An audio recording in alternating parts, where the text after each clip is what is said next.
The world knows Bill Gates as a philanthropist, a genius who promised to save lives with vaccines, food, and technology. But behind the polished image lies a trail of secrets, controversies, and coincidences too precise to ignore. From friendships with predators to whispers of population control, from farmland empires to experiments in the sky. Is he a visionary trying to protect humanity, or an architect quietly reshaping it? This is the story of Bill Gates and the conspiracies that refuse to die. Chapter 1: The Mask Slips. It's May 2021. News outlets across the globe explode with a headline no one saw coming. Bill and Melinda Gates are divorcing after 27 years of marriage. The timing seems sudden, the reasons vague, and for a couple who built their public image around unity, saving the world together through their foundation, this fracture feels seismic. But soon whispers begin to leak. Anonymous sources claim Melinda had been uneasy for years about one of her husband's friendships. A friendship tied to a man already infamous. A man whose very name sparks discomfort, Jeffrey Epstein. Why would Bill Gates, the software pioneer turned global philanthropist, spend time with a convicted sex offender? And why would Melinda finally decide she'd had enough? At first, it looks like gossip, but then documents surface. In 2011, Gates is photographed leaving Epstein's Manhattan townhouse. It isn't a single visit. Reports suggest the two men met multiple times. This is not before Epstein's conviction, it is after. Epstein had already been accused, charged, and branded a predator. When pressed, Gates offers a dismissive explanation. I made a mistake. Associating with him gave him credibility. It was an error in judgment. But if it was such a mistake, why repeat it? Why keep taking the meetings? The details grow stranger. The New York Times uncovers records of dinners attended by Gates at Epstein's residence. Staff recall late-night conversations behind closed doors. Epstein bragged to others about his ties with Gates, claiming he had influence over how the billionaire handled his fortune. For Melinda, the association was more than bad optics. It was a red flag. She reportedly warned Bill and sought outside advice. And after Epstein's 2019 arrest and sudden death in prison, Melinda's concerns hardened into something unshakable. Within 2 years, the Gates marriage was over. The story should have ended there. A billionaire embarrassed by poor judgment, a marriage simply unable to recover. But conspiracy thrives in the gaps. Why did Bill Gates, a man with access to world leaders, scientists, and presidents, find any reason at all to repeatedly meet with Epstein? What discussions could possibly justify sitting across the table from someone convicted of exploiting minors? Some insist Gates was scouting financial advice. Others whisper about Epstein's rumored blackmail operations. Could Gates have been compromised? And then there's Melinda's exit. Why so decisive? Why so public? Here lies the first crack in the polished image of the Gates empire. Bill Gates, for decades, had cultivated the persona of the world's benevolent genius, curing diseases, funding education, tackling climate change. But the Epstein connection pierced that bubble. Suddenly, Gates looked less like a savior, more like a man caught in the shadows of power networks the public rarely sees. The public asked, was Gates simply naive, or was there a hidden agenda behind those meetings? And another, even more unsettling question. Did Melinda's sudden departure signal that she knew something darker, something the rest of the world wasn't meant to see? In the court of public opinion, perception is everything. And once the mask slips, even slightly, doubt spreads quickly. If Gates could hide one uncomfortable friendship for years, what else might he be hiding? The divorce wasn't just a private rupture. It was the spark that lit the fuse of countless suspicions. Suspicions that would soon grow into a wildfire of conspiracy. And for the first time, the man who once seemed untouchable looked vulnerable. Chapter 2: Population and Power. It's February 2010. A packed audience sits inside a Seattle auditorium, the stage lit with TED Talk's iconic red letters. Bill Gates steps forward. No longer the tech CEO everyone once knew, but the global philanthropist rebranded as humanity's problem solver. He begins to speak about the dangers of climate change and population growth. Then he utters a line that instantly plants suspicion in millions of minds. If we do a really great job on new vaccines, healthcare, reproductive health services, we could lower population growth by perhaps 10 to 15%. The crowd nods politely, but when the clip circulates online, the response is very different. What did he just say? Vaccines are supposed to save lives. How could they be used to reduce population? The words hang like smoke. Gates defends himself by clarifying, healthier children mean fewer child deaths, which means families naturally choose to have fewer kids. But for critics, the explanation feels too neat, too clinical, too convenient, and it isn't just the phrasing, it's the man saying it. Bill Gates isn't merely an observer. He's the largest private funder of global health initiatives on the planet. His foundation, armed with billions, pours money into vaccine programs across Africa, Asia, and Latin America. In fact, by 2018, the Bill and Melinda Gates Foundation had given more than $4 billion to Gavi, the Global Alliance for Vaccines and Immunization, and billions more to the World Health Organization. The scope is staggering. But here's the twist. Gates Foundation often provides more funding to the WHO than actual countries do. In some years, his contributions eclipse those of entire governments. One man writing the checks that guide global health policy. The backlash grows. In rural India, critics claim that experimental vaccine campaigns funded by Gates led to harmful side effects. In Africa, suspicion festers that new vaccines are less about protecting people and more about testing populations. Whether proven or not, these stories stick. And every time a government official praises Gates' generosity, another conspiracy thread online screams that he's hiding something. Because the math doesn't lie. If the Gates Foundation is effectively larger than the WHO, if its budget shapes the priorities of global health, then who's really in charge of deciding what happens to billions of lives? The curiosity deepens. Was Gates really talking about saving lives in 2010? Or was that speech, in hindsight, a rare moment of the mask slipping? A billionaire quietly admitting that population must be reduced and that vaccines were the tool? And even if his intentions are pure, a darker question lingers. How much influence should one man have when his personal foundation can steer the policies of entire nations? The seeds of mistrust are planted here. What looked like a philanthropic empire begins to resemble something else. A shadow government of global health with Gates at the helm. Politicians may pass laws, presidents may shake hands, but it's Gates' billions that often decide which vaccines get made, which diseases are targeted, and which countries receive funding. And the thought refuses to go away. If he can steer world health, what else could he steer? The 2010 TED Talk was supposed to be inspirational, a visionary call to action. Instead, it opened a door that is never fully closed. For millions watching, it wasn't just a slip of the tongue. It was a warning. Chapter 3, Digital Dictator. It's 2010 in rural India. A farmer walks into a government office, not to register land or collect seeds, but to scan his fingerprints and have his eyes photographed.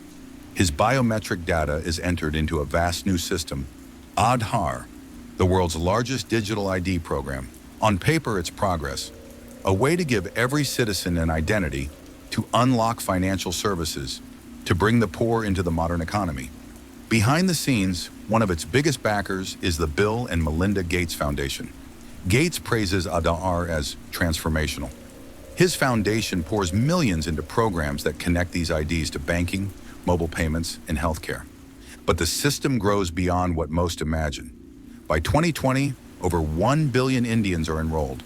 To receive welfare, to open a bank account, to buy a phone, you must scan your iris, your fingerprints. Without the ID, survival becomes almost impossible. Supporters call it inclusion. Critics call it coercion, because the line between empowerment and control is razor thin. Meanwhile, across the African continent, similar digital ID projects roll out, again with Gates' support. Nigeria, Kenya, Ethiopia, governments push biometric systems, often with the same promise: access to money, to health, to services. But to conspiracy theorists, it looks less like charity and more like a test run for global control. One ID, one database, one gatekeeper. And then comes the pandemic, In March 2020, as COVID-19 shuts down the world, a new patent is filed by Microsoft. The description is clinical, technical, a system that tracks human body activity, monitors biometric data, and links it to cryptocurrency rewards. But people find the numbers on the patent listing strange. Patent 666. In the middle of a global crisis, it seems too on the nose, too sinister to be coincidence. The patent envisions sensors reading body data, temperature, heart rate, even brain waves, while individuals perform certain tasks. That data then validates transactions. To critics, it sounds like science fiction turning into surveillance reality. A future where your body itself becomes your password, your bank account, your leash. When asked, Gates insists his work is about progress, financial inclusion, digital access, bringing the world's poorest into the system. But conspiracy forums light up with another interpretation. This isn't inclusion, it's entrapment. A net that once thrown can never be escaped. The questions multiply. Is this humanitarian progress or the architecture of digital slavery? Because once identity, money, and health records are bound together, whoever controls the database controls the person. And another even sharper question, why does every road lead back to Gates when it comes to these systems? Vaccines, identities, biometric tracking, different fields, different continents, yet always the same fingerprints. The pieces connect like gears in a hidden machine. Gates funds the biometrics. Gates funds the vaccines. Gates funds the patents. And the people begin to wonder, is this the blueprint for a future where freedom is traded for access? Where dissent means disconnection? A future where one man's vision quietly becomes the world's reality? On the surface, digital IDs are just tools. But tools can liberate, or they can bind. And once you hand over your fingerprints, your iris, your data, there is no taking it back. Chapter 4, The Pandemic Prophet. It's March 2015. A crowd gathers in Vancouver for a TED conference. Bill Gates steps onto the stage. He's relaxed, holding a small glass jar. The image is simple, almost childlike, but his words cut sharply. When I was a kid, the disaster we worried about most was a nuclear war. Today, if anything kills over 10 million people in the next few decades, it's most likely to be a highly infectious virus, rather than a war. Not missiles, but microbes. The audience listens politely. Few react. It feels like just another talk from the world's most famous philanthropist. But Gates doubles down. He warns that the world is not prepared. He says nations spend billions on weapons, but almost nothing on preventing pandemics. He insists that urgent steps must be taken. Disease surveillance, rapid vaccine development, stockpiles of protective gear. The talk goes viral years later, but at the time, it barely makes a ripple. Who thinks about pandemics in 2015? Fast forward to October 2019. In New York City, a group of global leaders, health experts, and business executives gather behind closed doors. The event is called Event 201, co-hosted by the Gates Foundation, Johns Hopkins University, and the World Economic Forum. The scenario, a coronavirus outbreak spreading across the world, crippling economies, overwhelming hospitals, sparking panic. They simulate press briefings. They model stock market crashes. They discuss censorship of misinformation on social media. Every detail is rehearsed as if the future were already written. And then, just 3 months later, the first reports emerge from Wuhan, China. A real coronavirus outbreak, COVID-19, begins its unstoppable spread. The coincidence is chilling. How did Gates foresee so precisely what governments and intelligence agencies seem to miss? Was it simply foresight, or something closer to foreknowledge? His TED Talk warning of a virus. His Event 2001 simulation of a coronavirus pandemic. To skeptics, it looks less like prediction and more like preparation. When COVID-19 explodes across the globe, Gates is everywhere. Television interviews, podcasts, op-eds. While presidents and prime ministers scramble in confusion, Gates speaks calmly, almost as if he had rehearsed this moment for years. He calls for lockdowns, global cooperation, mass vaccination programs. And while entire countries are caught off guard, the Gates Foundation already has vaccine partnerships in motion. Billions are funneled into research, development, and distribution. Governments look unprepared. Gates looks ready. The suspicion deepens. Why did Gates seem more prepared for COVID than the world's most powerful governments? Is it because he had studied the threat carefully, with genuine foresight?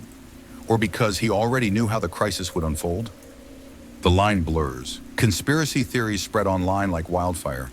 Clips of his 2015 TED Talk circulate with millions of views. Footage of Event 201 is dissected frame by frame. Some claim Gates orchestrated the pandemic. Others whisper about profit motives, that he would use the crisis to expand his reach over vaccines, digital IDs, and global health policy. And though Gates denies it all, the timing is too uncanny for many to dismiss. He warned of a virus, then simulated the exact outbreak, and then emerged as one of the most powerful voices during the pandemic itself. Coincidence? Visionary foresight? Or a carefully laid plan? No matter the truth, one thing is certain. In the court of public opinion, Bill Gates was no longer just a philanthropist. He was the man who predicted the disaster, and the man whose influence only grew as the world burned. Chapter 5: Seeds of Control. It begins in the farmlands of India. A farmer bends over dry soil, planting seeds he no longer owns. The label on the packet is clear: genetically modified, patented, and expensive. Once harvested, these crops cannot be replanted. The seeds must be bought again, year after year. Behind this revolution in agriculture is Monsanto, the most controversial seed company in the world. And behind Monsanto, through a maze of investments and partnerships, is Bill Gates. The Gates Foundation quietly acquires massive shares in Monsanto, championing genetically modified seeds as the solution to hunger. The promise is simple: higher yields, pest resistance, crops designed to thrive even in drought. But on the ground, many farmers tell a different story. They say these seeds bring debt, dependence, and despair. Traditional seeds passed down for generations are discarded. Instead, small farmers must now buy what corporations sell. If they refuse, they risk being locked out of the modern agricultural system entirely. In Africa, too, Gates funds initiatives pushing GMOs across entire regions.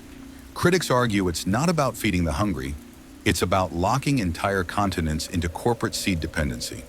And then, far away from the farms, at the edge of the Arctic Circle, another project emerges. Carved into a mountain on the remote island of Svalbard, Norway, lies a vault.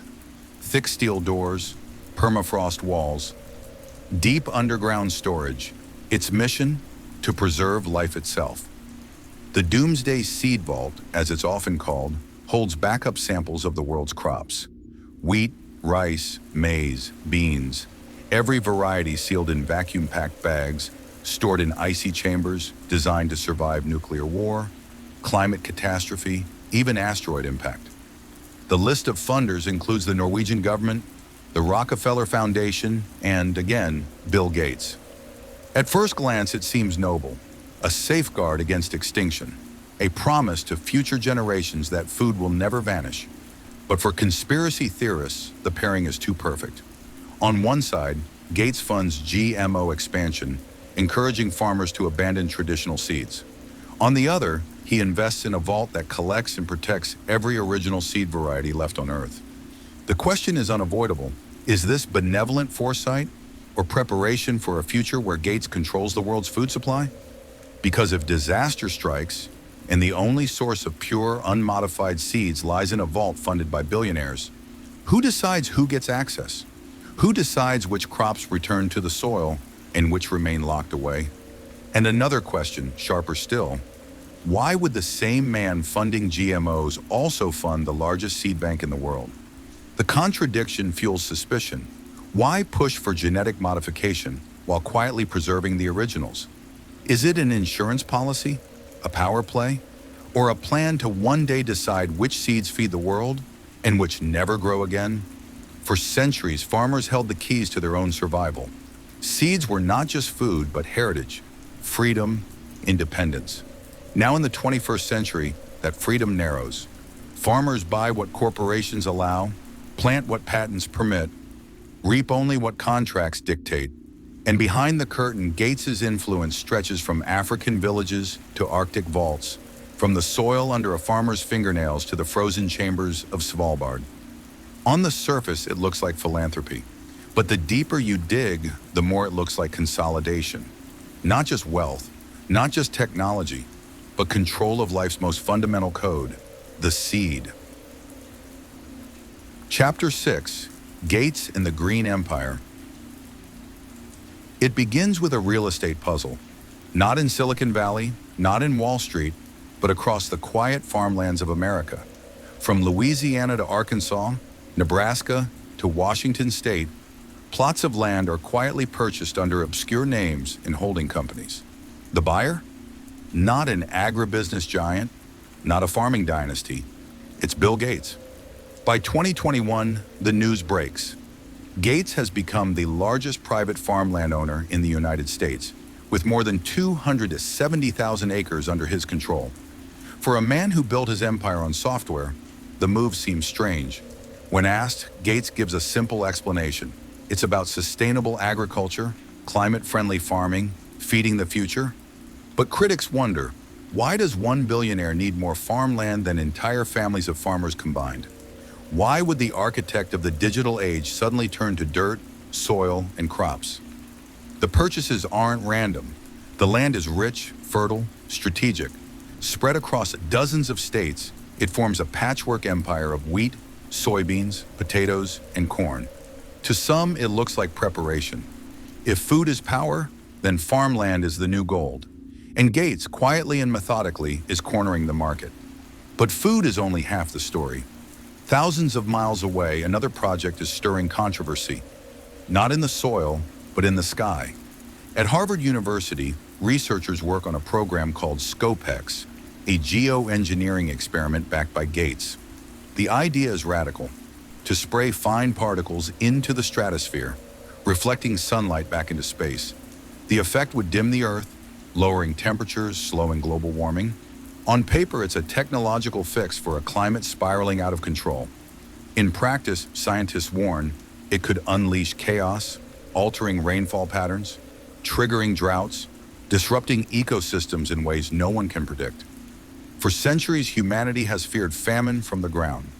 Now it faces the prospect of famine from the sky. And once again, Gates's fingerprints are on the blueprint. The questions are unavoidable. Is Gates building a monopoly on food and land, controlling what we eat from the ground up? Because if one man owns the fields, the seeds, and the systems, then access to food becomes less a right and more a privilege. And an even darker thought, why does one man have the power to tamper with the sky itself? If climate becomes weaponized, if the weather can be altered by design, who decides who benefits and who suffers? A farmer in India waiting for rain? A village in Africa praying for harvest? Or will those decisions be made in boardrooms, far away from the soil? For Gates, the narrative is philanthropy. Buy farmland to protect it. Fund experiments to save the earth. But to skeptics, it looks like consolidation on a scale the world has never seen. First, control the seeds, then the land, and finally even the sky above it. The story of Bill Gates began in a garage with code and computers. But it ends here, in something far older and more primal: the struggle for food, for climate, for survival itself. And as the acres multiply and the sky experiments expand, one thought lingers. What happens when the power to decide what we eat and the power to decide the weather itself rests in the hands of one man?